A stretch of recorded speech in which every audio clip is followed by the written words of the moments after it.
Welcome to Based on a Book, the podcast that breaks plots down into small, digestible sections and still doesn't understand what's happening. I'm your host, Crystal, and I promise not to poison you. I'm Keri, and apparently my demon would be a sassy Pomeranian, according to Lindsey. And I'm Lindsey, and I am not smarter than a fifth grader. To kick off our month of first in a series titles, we're working our way through Philip Pullman's His Dark Materials, starting with Northern Lights, also known as The Golden Compass in a lot of countries, and season 1 of the BBC adaptation currently available on HBO Max. Our discussion of this title will be in 3 parts. This is part 1. We will be discussing chapters 1 through 11 of The Golden Compass and episodes 1 through 4 of season 1 of His Dark Materials. In part 2, we will discuss chapters 12 through 23 of The Golden Compass and the first little bit of The Subtle Knife, and episodes 5 through 8 of the show. In part 3, we will recap, discuss more plot details, filming info, and then talk about The Golden Compass, the movie from 2007. To reassure you all once again, this is part 1. You have not missed anything yet. But let's talk a little bit about how we felt about it before you decide if you want to go further or not. You guys, how did you feel about this one? Let's start with Lindsey. Oh, no. Lindsey always says that. Oh, no. I legit was caught off guard that time for some reason. Like, wait, I have to talk now? I mean, you don't have to, I guess. I was just looking at my rating. I was like, okay, book rating. If I'm rating just the book, I'm giving it 3.5 dust particles. Okay. I really enjoyed it. I did. But it was also really difficult for me. For some reason, there's a lot of world building right at the beginning. And I was trying to understand everything. I was trying to get through it. And it was really difficult with some of the verbiage that they used. And you know, they have the demons and these other species and these other things and these worlds, and yeah, it was a lot. But the story itself was really good, and right about probably chapter 14 for me, it sped up, and I really got into it. I see that. What about you, Keri? I kind of feel the exact same way. I gave it 3 demons. I mean, same thing that Lindsey said. I struggled so badly with this. And I was doing the same thing I keep doing, where I'm like, this is a middle grade book. Like, it is identified as middle. It's not identified as young adult. Yep. It's actually it's middle grade. in children's section. Yep. And I was like, wow, like, I am struggling so bad to get this. This is crazy. And I mean, there was definitely a point, like, in the beginning, I was really struggling with it. I did switch over to the audiobook. Narration is done by the author and a full cast, which was completely unexpected. I just kind of grabbed onto the audiobook just to see what would happen. And full cast came out of nowhere. And I was like, oh, this feels like a movie right now. I'm kind of down It's really for good. this. The audio is amazing. Yeah, so that was really fun. It helped me a lot. Something I really, really love in fantasy books are bonds. Bonds in a fantasy book will get me every single time.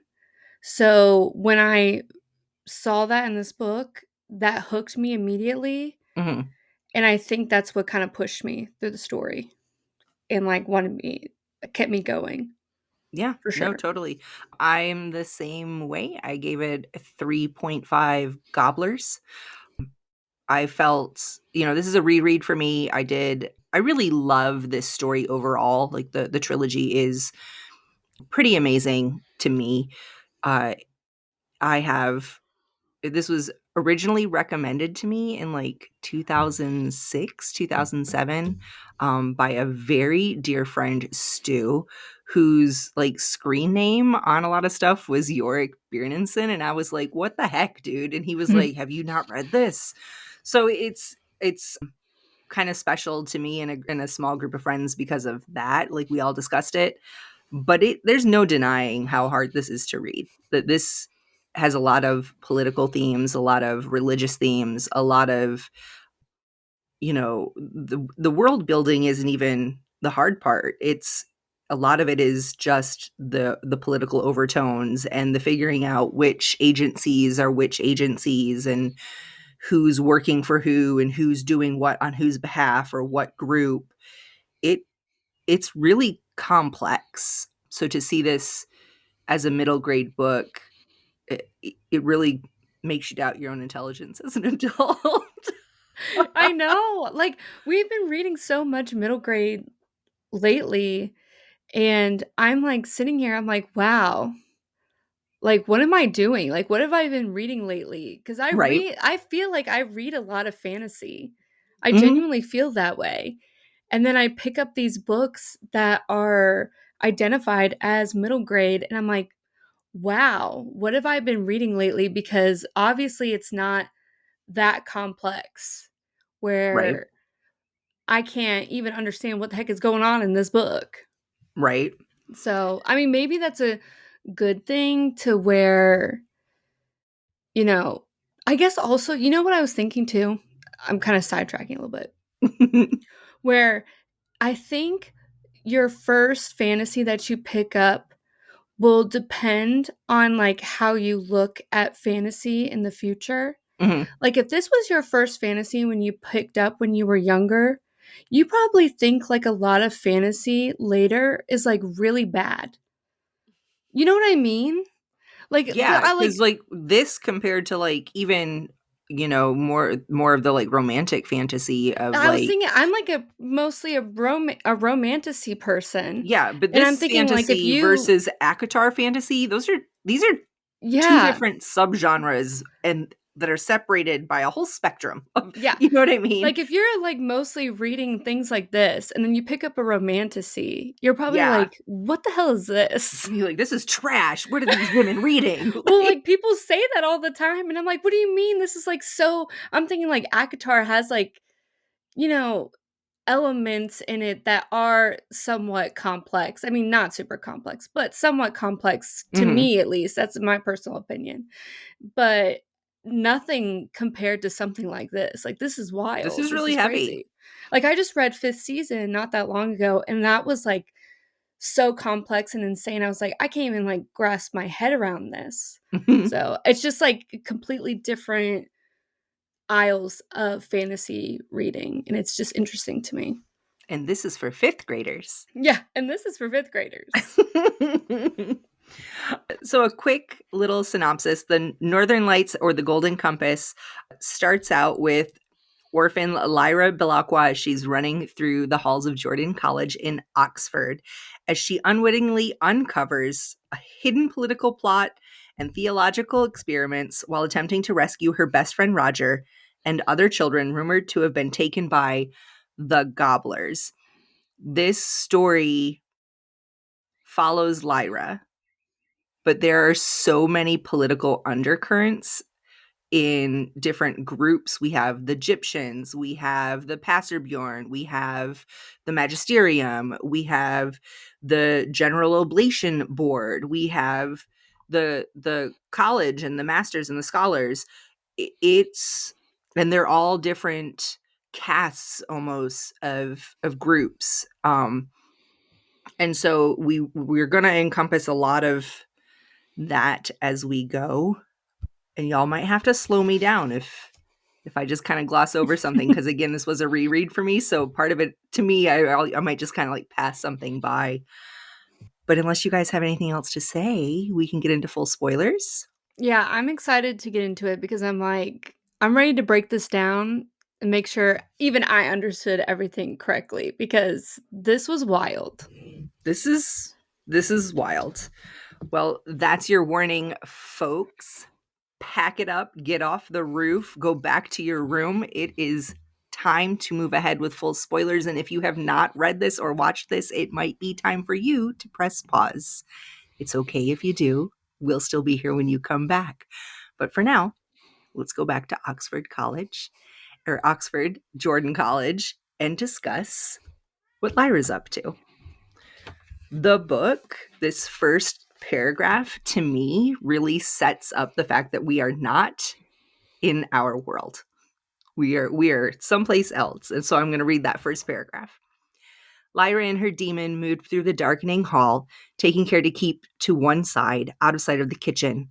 The 3 great tables that ran the length of the hall were laid already, the silver and the glass catching what little light there was, and the long benches were pulled out ready for the guests. Portraits of former masters hung high up in the gloom along the walls. Lyra reached the dais and looked back at the open kitchen door. Seeing no one, stepped up beside the high table.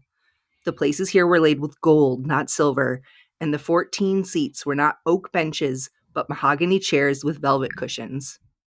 So right away, that's not present day. That's not us. And what's a demon? Lyra's world, your soul manifests as a demon outside your body. When you're a child, they take form of animals, but they can shift between different types of animals. And once you start going through puberty, your demon will settle into its final true form. And in a lot of ways, where your demon settles tells a lot about who you are. All servants have dogs as demons. A lot of people who are like seagoing people or water people will have like seagulls or water animals. People who are a little bit more cunning might have a cat of some type or a snake. Or so where your demon settles or what it settles as says a lot about who you are, and we kind of start to see that through this story. Episode 1 opens with Lyra and her friend Roger literally running through the college. They are clearly causing pandemonium as they run. Mm-hmm. They're like troublemakers. They're troublemakers. They're running through the halls, jumping through the laundry, weaving between other servants and climbing out on the roof and going down into the crypt. And you can tell right away that Lyra is kind of the instigator of a lot of this trouble, and that Roger is super happy to tag along, but this, more often than not, it's probably not his idea to do whatever they're doing. Mm-hmm. Lyra, we find out, is some sort of highborn, but an orphan. Her parents died in an airship accident when she was younger. At least that's the story we are told, and she was told. Her uncle Asriel was a scholar at the college, and he does different experiments and lots of traveling, and he's an adventurer of some kind, and he is coming back to the college to kind of talk about his findings from his last expedition. And Lyra ends up in the room she's not supposed to be in, and she sees something she isn't supposed to see. She sees the master slip poison into her uncle's wine. And once the master's gone and her uncle comes in, Lyra stops her uncle from drinking the poisoned wine. And then that's kind of what starts her down this path of learning about things that she isn't necessarily supposed to know. Mm-hmm. Right away in the first episode, we start talking about dust. The dust I don't want to say what the dust is, because I know that like at the end we kind of find out what dust is, but it's just they do a lot of groups are doing experiments on this dust, trying to figure out why it affects adults or clusters around adults and not children. It can only be seen through certain types of photography or different lenses. It is a lot. It seems to be filtering. Uncle Asriel has discovered that it seems to be filtering in through the northern lights. Mm-hmm. Or it comes from space from somewhere. And the church, the magisterium that seems to control this whole world, seems to be under some sort of global theocracy, right? The magisterium controls everything, the church. And The church does not want people talking about dust. It's heresy to be talking about any of this stuff. And the master at Jordan College didn't want Asriel to present this because he knew it was going to bring attention to the college from the magisterium. Well, isn't he also presenting it because he wanted like additional funding or Right. something? He wanted more funding, and he knew that if he presented it, that the scholars would vote to give him the funding. But the master knew that if they gave him the funding, the magisterium would see that as them promoting heresy. Mm-hmm. And he also showed in the Northern Lights like an image that he saw of possibly like another world or something. Exactly, of a city in the lights, Mm-hmm. which he says is proof of other worlds. And of course, the magisterium doesn't want people talking about their Also, I want to worlds. say Asriel being oh my gosh, I forgot his James name. McAvoy. Oh my gosh. Crazy. I did not expect that at what's because we love not looking up the actors Mm-hmm. going in. Well, you both already seen the I've seen this, show. but even I didn't remember that, and I was like, "Oh, thanks, I forgot." Yeah, That was like thanks for the reminder. that was the only thing I remembered. I love him. I do too. Love him. Absolutely, I love absolutely. him. So I was like, oh, he's in this. This is so exciting because he's in the very first scene whenever he's bringing in Lyra as like a baby. And I was like, oh, hello? He's going to be one of the main characters here? This is amazing. Right. The first episode also kind of gives away, I don't want to say Lyra's origin story because it sounds fancy when I say origin story, but it kind of does Her give lore. away, right? It does give away right away that Asriel is her father, not her uncle, but Also, she's not I been want to told say, this. guess what? I predicted it. Ooh. I predicted it correctly. I knew it right away. Look at you. You're getting there. Did Look you at figure me. out who her mom was right away?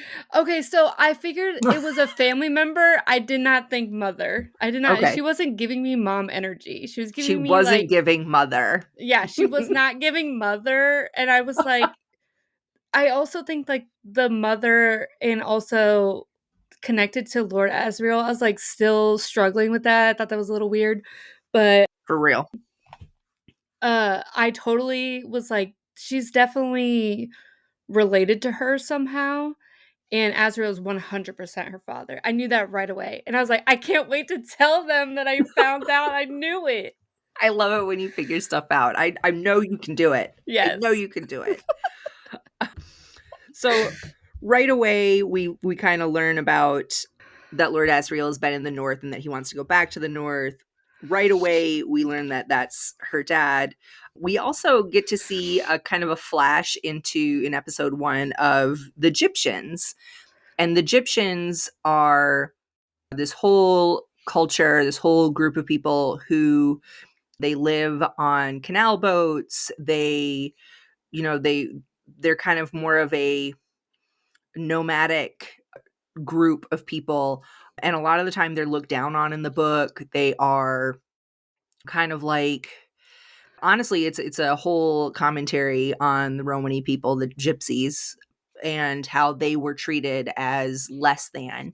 And so when the Egyptian children go missing, nobody cares to look for them. Nobody cares, and because they're thought of as less than. They're thought of as like the lowest of all the groups of people. But we get a peek of the Egyptian adulthood ritual, which I thought was really beautiful, when Tony Costa's demon takes its final form as a hawk, and they're like, the whole community comes together and sings to him and welcomes him into adulthood. And it was just really beautiful. That's not in the book, but I just thought that was a great little nod to their culture. Something I really love about adaptations in general is the fact that we get to see their interpretations of things that would happen in the world or in the story that we don't necessarily see on page. Right. We get to see different perspectives of events that we hear about in the book, but we get to see that in the show or in the movie. Yeah. And we get to see that so much in this TV show, things that we heard that had happened or And things that we would want to see. exactly. And Philip Pullman, the author, was an executive producer on this project. And so I couldn't find any specifics where he had a ton of input, but you can tell that this really honored the book way better than the movie, but we'll get into that in part 3. Yeah. In a way that I think, again, honored the different representations of the different cultures, honored the storyline and the political intrigue and the influence of the church on society. They did a really good job, I thought. I will say that my one comment is that this is done by Bad Wolf Production Company, Mhm. and they're actually the same company that did Discovery of Witches, and I could tell immediately, right? Because I've watched Discovery of Witches like a million times. It's one of my favorite adaptations, and I could tell immediately that it was done by the same company. I didn't even look it up, just with the way it was shot Mhm. and like the aesthetic of it Mhm. and the music. Like you could just tell, like, so if you like the show and you like the vibes and you just like, and because it's also a fantasy series as well, but it's more like urban fantasy, like there's witches, vampires, things like that. If you like the show, you like the vibes, the aesthetic, how it's shot, everything, I highly, highly recommend checking out Discovery of Witches because like the vibes are there too. It's really, Mhm. really good. For real? You sent me that Yeah. book. I still haven't read it. Yeah, you need to because I know for 100% fact that you would love it. I probably will. There's time Oh, travel in it. oh, well, then I definitely will. Yeah. So we meet the Egyptians. Tony Costa comes of age. Billy Costa, who his younger brother, goes missing. In the book, Billy doesn't go missing yet. Billy does go missing. But in the series kind of combines Billy with another character. And I think I understand why they did it. Yeah. But there was another character that we're introduced to, a young, just a street kid whose mom doesn't seem to really pay any attention to him, and he disappears. His name is Tony. Azrael goes back to the north with his funds from the college, leaves Lyra behind. She is devastated. Because that's all she wants. She wants to go to the north. She That's wants all to go to the she north. She talks wants to about. go to the north with Uncle Azrael. Mm-hmm. We get a peek inside the magisterium. We get a moment in this episode, in episode 1, where we see a couple of priests. I don't really know what to call them, I but mean, it cardinals, feels, priests. yeah. It's a lot of articles online talk about how this was specifically written to mirror the Catholic Church, and I can kind of see that for sure. Philip Pullman in a couple articles just said organized religion as a whole, it kind of represents, but it was modeled more on the Catholic Church just because it's a little bit broader reaching, and at one point did have a lot more hold on law. So, Mm-hmm. and we meet Mrs. Coulter. Mrs. Coulter comes to the college for a visit and wants to meet Lyra. And Lyra right away is just taken with her. Like, here's this woman who seems to be some sort of scholar, seems to be some sort of adventurer. She's doing the things that the men are doing. So, and she's not wearing like the dowdy attire of a lot of the other scholarly women that she's met. This is like a fashionable, exciting woman. And so right Mm-hmm. away, Lyra is really excited when Mrs. Coulter offers her the opportunity to be her assistant and go with her. Lyra says she'll go on the condition that Roger can come too, but she can't find Roger. Right away, she feels like something's wrong, but the master has called her into his office before she leaves to say goodbye and to give her one gift to take with her, a secret. Don't tell anyone about it. It's an alethiometer. It tells you the truth. And this is where the name The Golden Compass comes from. The Golden Compass originally was supposed to be the title of the entire trilogy, but then the author decided to go with his dark materials, but the publishers in the United States loved the title so much That's how we got the title The Golden Compass instead of Northern Lights for the US version of the book. However, this is where Lyra gets the alethiometer. So she goes running after to find Roger one more time before she leaves. Mrs. Coulter says, if you can't find him, I promise I'll help you find him with my resources in London, but you have to come with me. Lyra goes one more time back up to her room and decides to try the alethiometer. She doesn't know how to use it, but she knows it tells her the truth. And let me tell you, this moment was so for real. When she just opens it up and she's like, where is Roger? Yeah. Like a magic 8-ball. It was so perfect. Where is Roger? I could just imagine like handing someone from Lyra's world a cell phone and just being like, oh, you can talk to people on it. It would be the same thing. You know, they don't know what to do. And she didn't know what to do. This poor kid. She just looked at it and started talking to it. Nothing happens, of course. But then she decides to run to the airship, which is some sort of blimp thing, and jump on board. And that's the end of episode 1. Can we talk about like the demons in the show? I was so curious how they were gonna look in the show. And I think they did these so well. Like they were so immediately I'm like attached to all of them. Right. Mm-hmm. Immediately I'm so invested and attached to all of them. I don't want any harm to come to any of them. And then I see this monkey that's Mrs. Coulter's demon, and that monkey was freaking me out. That golden monkey? That golden monkey's like the eyes were very human-like on the monkey, and it was kind of freaky. I don't know how you guys felt about it, but it was kind of scaring me. The golden monkey is creepy. It's supposed to be creepy. I know. I'm saying they did that well. But they did it so well. What I think is interesting about the demons in the book or in the show is that the demons talk. They have names. They're fully sentient beings. These are not animals. They look like animals, but they're not animals. They're a soul. And they talk to their person, their bond.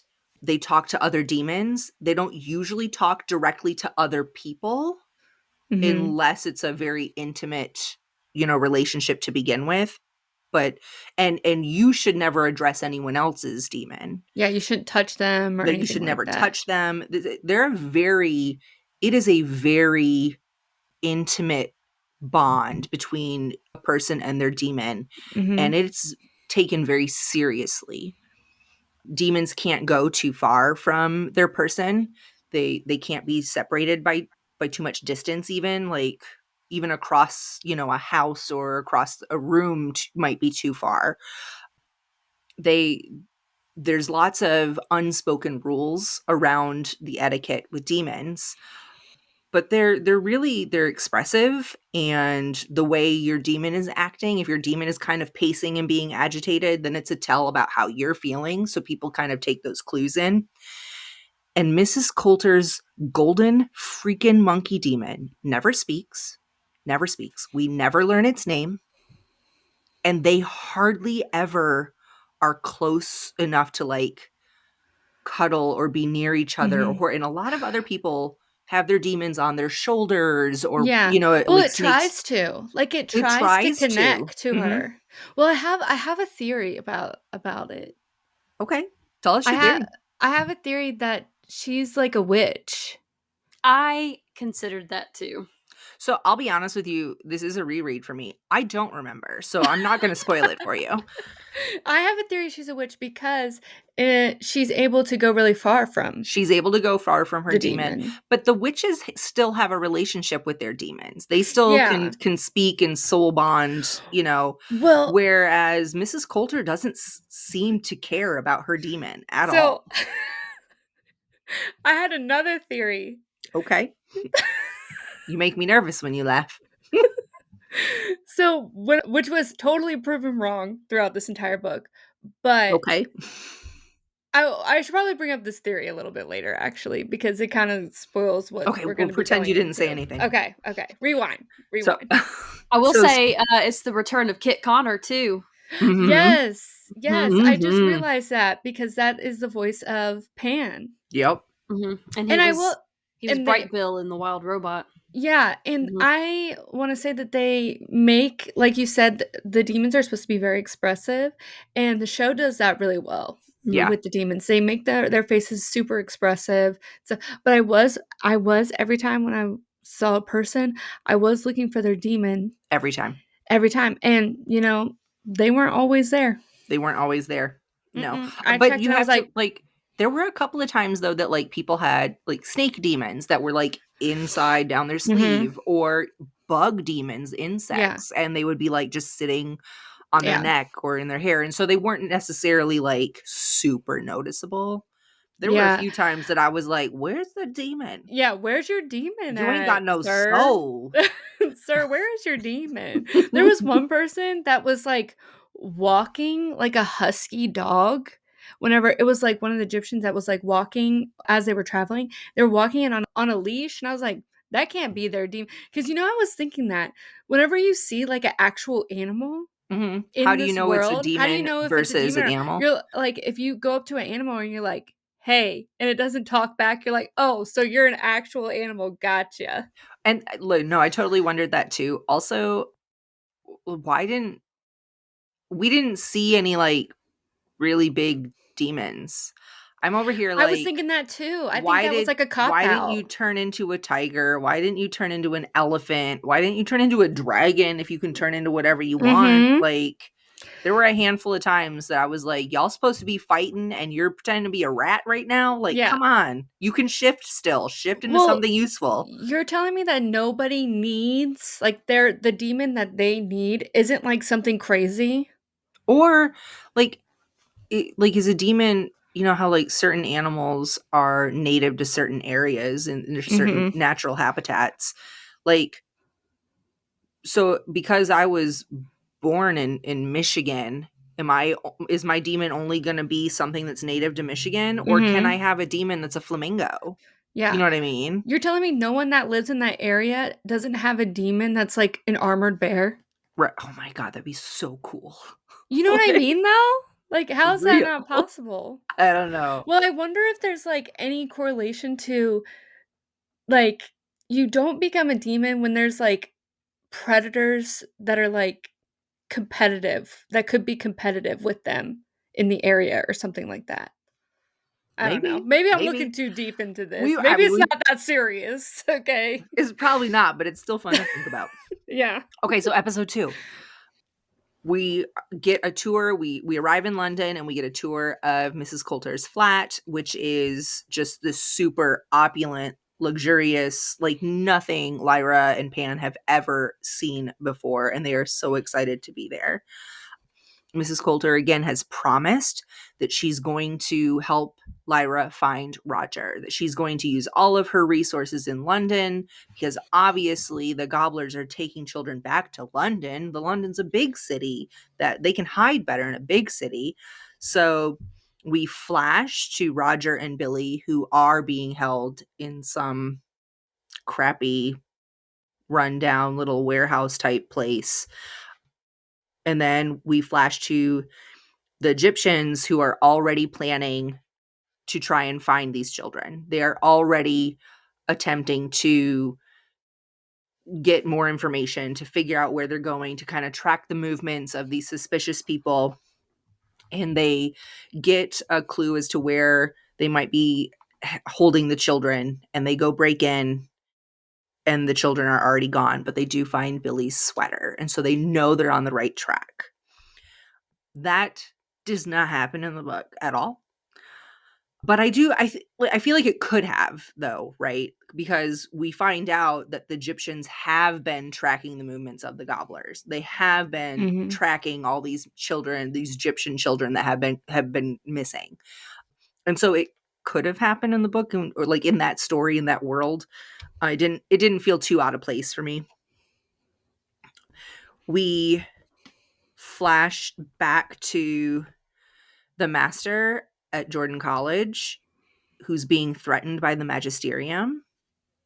Like, why did you give Lord Asriel his funding? And what did you do with the head of this other explorer that he apparently brought back, because we need to prove that it was him. And they're like, well, it's already been treated and it's already in the crypt where it's supposed to be, as a scholar of Jordan College. And the guy from the magisterium, Boreal, is like, I want to examine it. I will say I like that the magisterium was more involved in the TV show, just Mhm. for like context purposes. Yeah. Mhm. I feel like it made it feel, because the magisterium, we're going to find out in the next book or two a lot more of their movements, but it comes as kind of a shock. We don't really, they explain it a little bit in Northern Lights, in the Golden Compass, about how the General Ablation Board that we find out Mrs. Coulter is running, and a couple other different organizations, are in fact all being funded by the magisterium. And so we kind of hear in the book that the magisterium has their hands in a lot of different things, because if one of them works, they can say, like, look, we knew all along. But if any of them fail, they can turn around and say, we have no idea what they were up to. It's heresy. We didn't know they were going to do that. Whatever. Yeah, because the book is all in Lyra's perspective, and it's what Lyra's learning as she goes. And Lyra's 12. Yeah. She's a child. You know what I mean? She's a child. So her perspective is not going to tell us the whole story. So I really did love that they brought a little bit more of it in the show, so that we get a little bit better idea of what's happening. But we do get another flash into the magisterium, where I wrote priest dudes talking about gob, where some priests are talking about the General Ablation Board, which is the first time that we hear that term, and that it's making too much noise, it's drawing too much attention, we might have to do something about it. Pan and Lyra start to hear noises within the apartment at night, kind of trying to figure out what that is.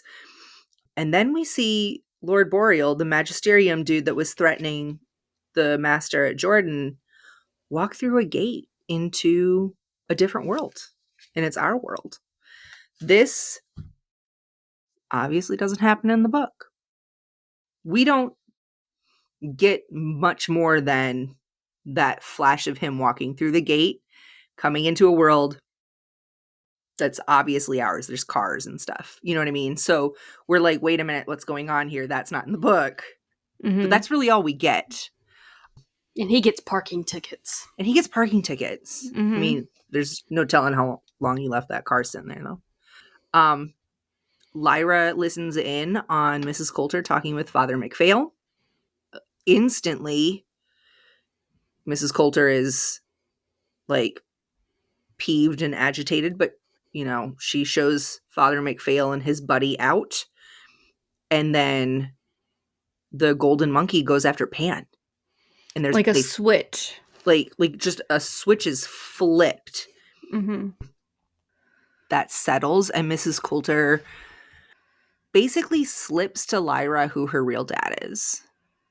In the book, the Egyptians explain to Lyra who her dad is later on. So the fact that she learns this quickly is, I mean, it doesn't hurt, but I don't feel like it had quite the same impact personally. Also, like, I think this is good to note, is that when you attack the demon, The human feels everything. Like, the monkey literally, like, grabbed the demon, like, by the neck, grabbed Pam by the neck, and, like, she's immediately, like, laying on the ground, done. Yep. Yeah, and when one dies, the other dies. Yep. And the way Mrs. Coulter was yelling and the monkey attacked. That actress, Ruth Wilson, I believe her name is. Yeah. Yep. She was so good in this. So good. Like, perfect.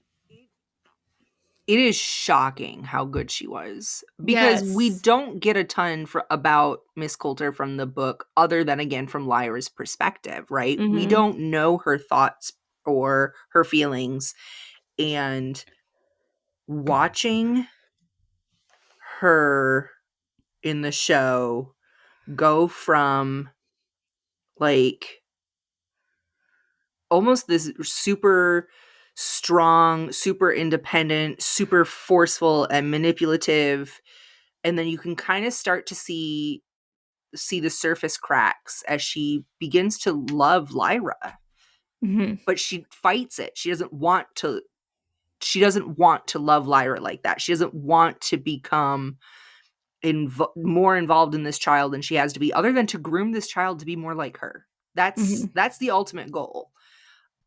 And so to see that actress did an amazing job. Yeah, her ability to have like this roller coaster of emotions within And like a few like frames and seeing it just all on her just face. on her face. Yeah. Because she doesn't say Wild. any of this. She doesn't Yeah. even move, or it's pretty amazing.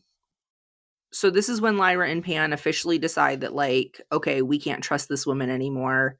She's clearly not helping to find Roger. She's clearly trying to manipulate us. She's not actually teaching us anything. She's not going to take us north. She's not going to do any of this with us. And so there's a cocktail party, and Lyra uses the opportunity and the distraction of the cocktail party to escape. At the same time, we kind of flash to the gobblers are moving the kids. They're going to take them north. And now Lyra's on the run. And we're in episode 3. Episode 3, Mrs. Coulter has the Magisterium just trash Jordan College because she's looking for Lyra. And she knows, she kind of can tell from what the master says that Lyra's not there, but she trashes the place anyways. Has them rip everything apart. Lyra they attempt to capture Lyra in London on the run still, but the Egyptians interrupt the attack, and Lyra recognizes Tony Costa right away and Ma Costa.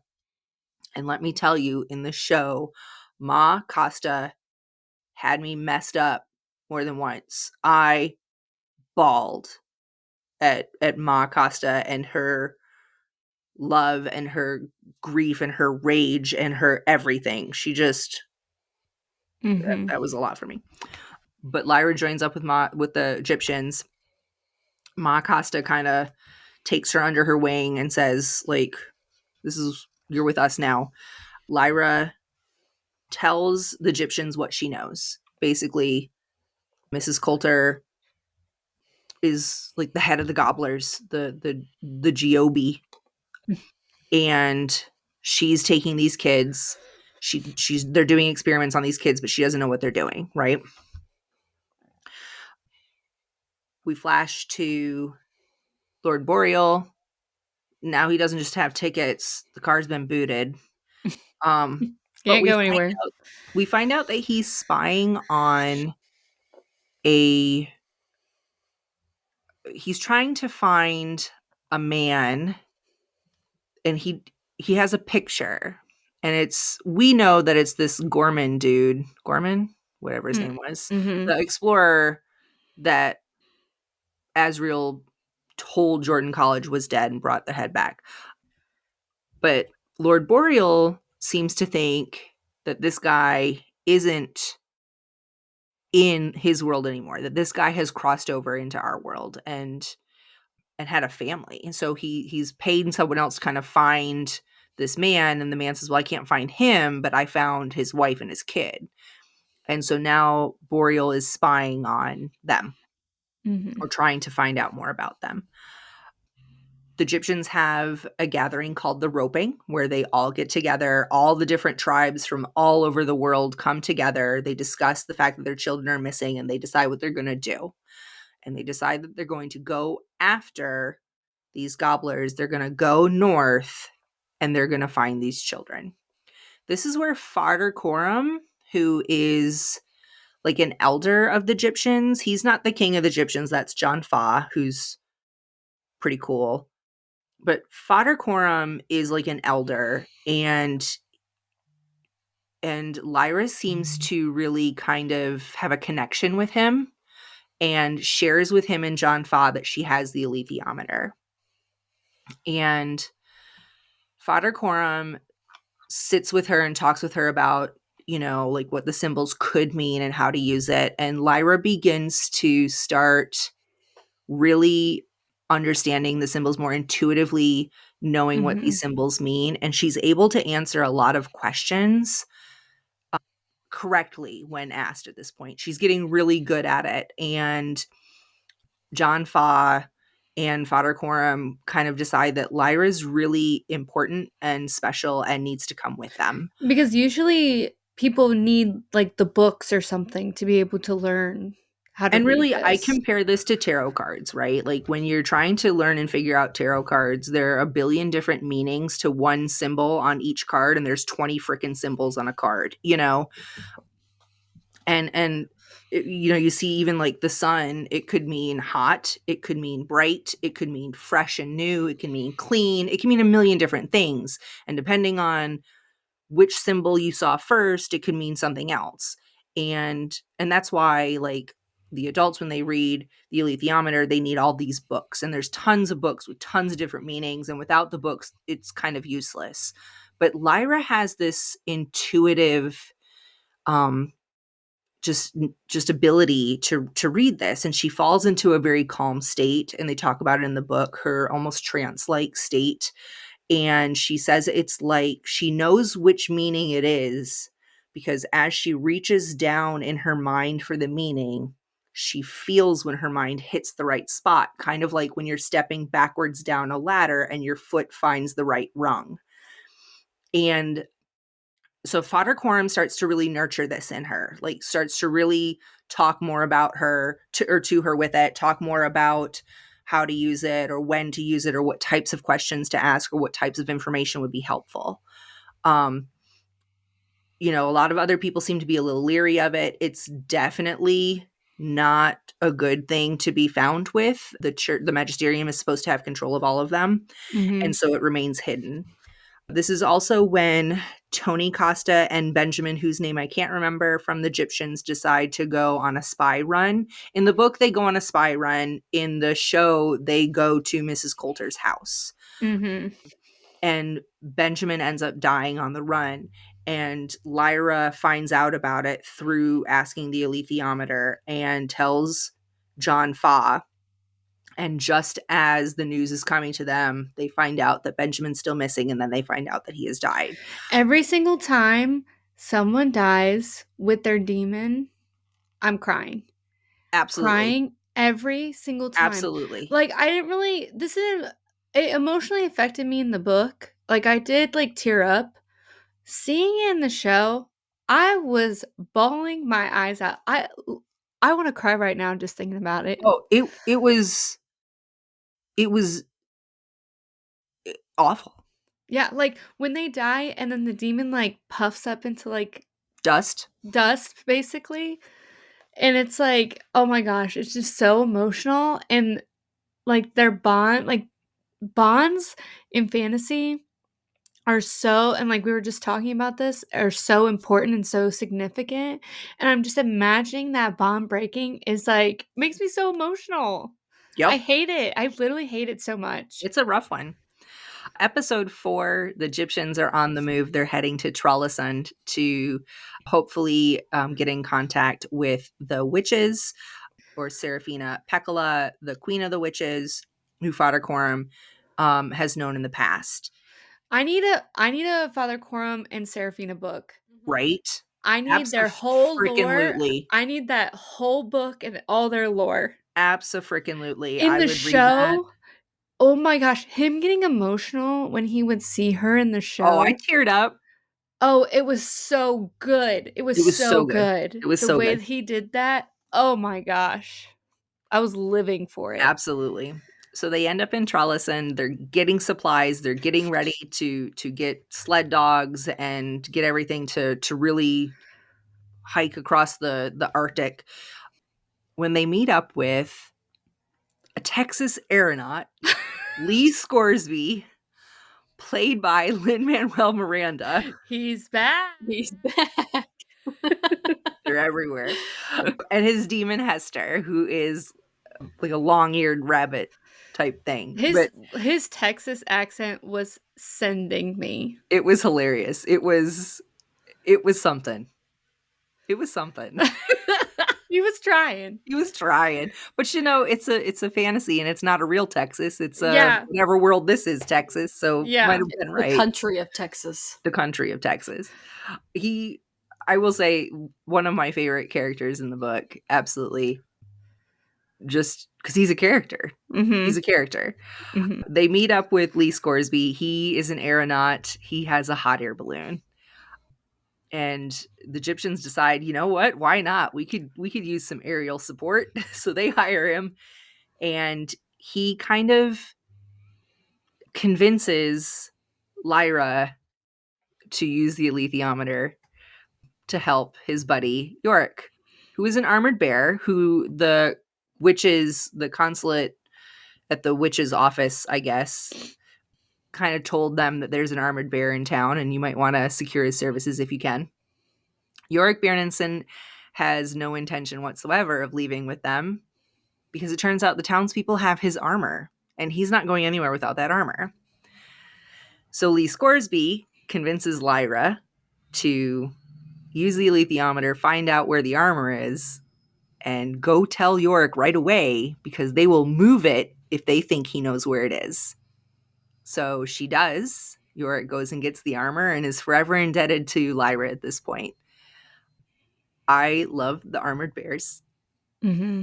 The Pastor Bjorn are just like the coolest. They don't have demons. They are big, giant, huge white polar bears with massive hands, but they can work metal, right?